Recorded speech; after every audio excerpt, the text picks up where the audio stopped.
बड़ों के पैर छुए, उनसे आशीर्वाद लिया। सबने कहा आयुष्मान भव, आयुष्मान भव, आयुष्मान भव। जब अभिमन्यु ने श्री कृष्ण के पैर छुए, श्री कृष्ण ने मुस्कुराते हुए कहा, क्या कहा? यशस्वी भव, यशस्वी भव। संकेत मिल गया था कि आयु मेरे साथ नहीं है, यश मुझे जरूर प्राप्त होगा। उस वक्त ही पता चल गया था अभिमन्यु को कि मैं चक्रव्यूह से कभी जीवित बाहर नहीं निकलूंगा। चाहता तो भाग जाता, चाहता तो यूटर्न मार लेता, लेकिन ऐसा नहीं किया। हमारे भारत का वीर था, और उसी वीर से बिल्कुल अभिमन्यु के सम्मान में तालियां बजनी चाहिए।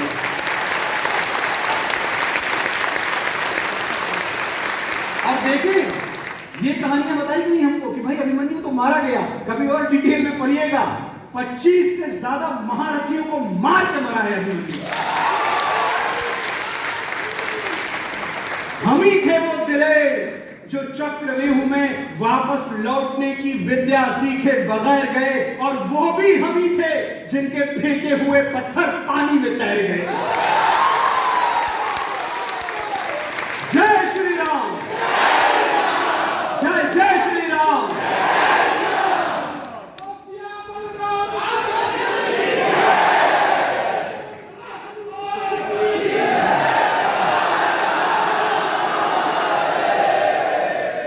हम ही थे वो दिलेर जो चक्रव्यूह में वापस लौटने की विद्या सीखे बगैर गए, और वो भी हम ही थे जिनके फेंके हुए पत्थर पानी में तैर गए। हम मारना भी जानते हैं और बचाना भी।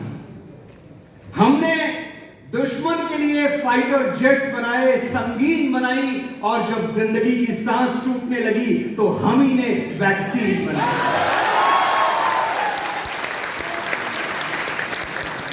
पढ़िएगा इतिहास, 1896 की महामारी के बारे में पढ़िएगा। ऐसा लिखा जाता था, दुनिया भर के अखबारों में लिखा जाता था कि महामारियों में सबसे ज्यादा लाशें उठाने वाला देश भारत है। आज वही अखबार लिखते हैं कि दुनिया की सबसे बड़ी वैक्सीन ड्राइव चलाने वाला देश भारत है। हम मारना भी जानते हैं और बचाना भी। हमने दुश्मन के लिए फाइटर जेट्स बनाए, संगीन बनाई, और जब जिंदगी की सांस टूटने लगी तो हम ही ने वैक्सीन बनाई और लिख दिया उस वैक्सीन पर सर्वे संतु निरामया। कभी पर्चा पढ़िएगा कोवैक्सीन का क्या लिखा हुआ है? सर्वे संतु निरामया, यानी ईश्वर सिर्फ हम पर ही नहीं, हर किसी पर, प्राणी मात्र पर करेगा। हम जाबाज हैं, जियाले हैं, आंधियों से खेले हैं, बिजलियों के पाले हैं। हम शांति का सवेरा है, मानवता के उजाले हैं। पहचानो हमें, हम भारत वाले हैं।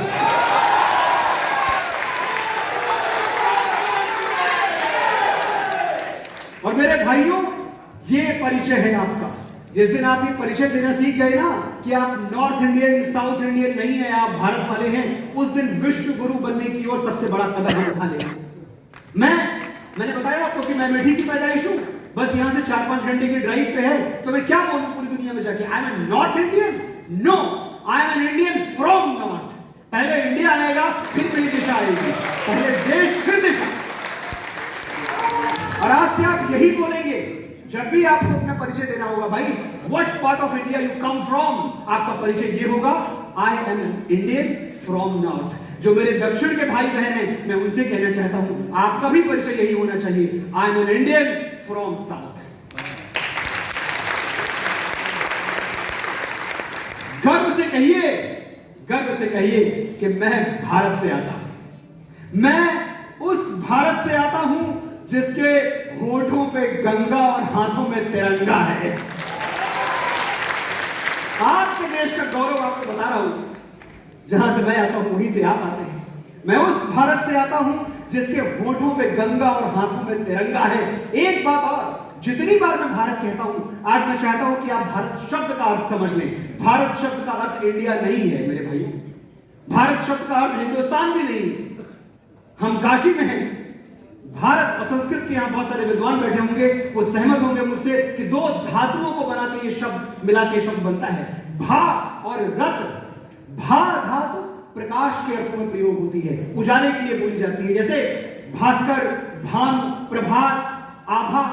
ये सब, इन सब का रिश्ता रोशनी से है। भास्कर, सूर्य, प्रभात, सवेरा, भानु, सूर्य, आभा, उजाला, सब में भा है और सब का रिश्ता प्रकाश से है। और रत, रत मतलब क्या है? तपस्या रत, साधना रत, शिक्षा रत, लगा हुआ, जुटा हुआ, संलग्न। तो जो प्रकाश की खोज में रत है, वही मेरा और आपका भारत है। तमसो मां ज्योतिर्गमय, आज की बात थोड़ी है, सदियों सदियों से चला रहा है। हमारी परिभाषा इतनी है और यही हमारा राष्ट्रीय चरित्र भी है कि हम प्रकाश की खोज में रहते हैं। हम पूरे जीवन अंधकार से प्रकाश की यात्रा करते रहते हैं। मैं उस भारत से आता हूं जिसके होठों पे गंगा और हाथों में तिरंगा है। मैं उस भारत से आता हूं जो कभी सत्यम शिवम सुंदरम, कभी वंदे मातरम और कभी पंजाब, सिंध, गुजरात, मराठा, द्राविड़, उत्कल, बंगा है। ये है मेरा आपका भारत। राष्ट्रगान याद आया? राष्ट्रगान याद आया? पंजाब, सिंध, गुजरात, मराठा, द्राविड़, उत्कल, बंगा। और देखिए, इस देश में बुद्धिजीवी हैं जो ये कहते हैं कि भाई ये जो राष्ट्रगान है ना, ये थिएटर में क्यों बजाते हो यार?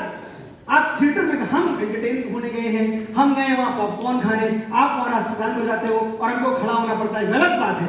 ये हमारी फ्रीडम पे, हमारी फंडामेंटल राइट पे कुठाराघात है। इतनी बड़ी बड़ी बातें करते हैं वो लोग जो 52 सेकंड राष्ट्रगान पे खड़े होने में जिनको एतराज है और उसी थिएटर में समोसे की लाइन में आधे घंटे खड़े रहते हैं।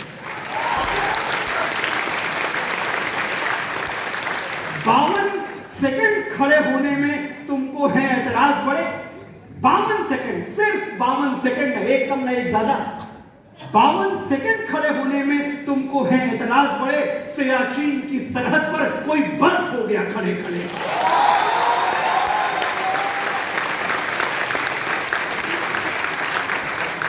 बाड़मेर के रेगिस्तान में 50 डिग्री पे कोई तिरंगे के तार कसता है, आपके लिए, मेरे लिए। कारगिल की पहाड़ी चोटियों पर -40 डिग्री में लोग पहरा देते हैं, मेरे लिए, आपके लिए। क्या उनके सम्मान में, उन वीरों के सम्मान में एक बार इस सभागार में वंदे मातरम का जयघोष नहीं हो सकता?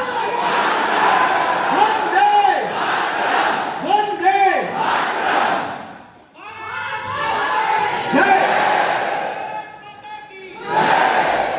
कितने गर्व से आप वंदे मातरम बोलते हैं, लेकिन देखिए इसी देश में कुछ ऐसे लोग भी हैं जिनको वंदे मातरम पर भी एतराज है कि भाई वंदे मातरम नहीं बोलेंगे। जानते हैं आप, मैं किसी समुदाय की बात नहीं कर रहा, गलत न समझे आप।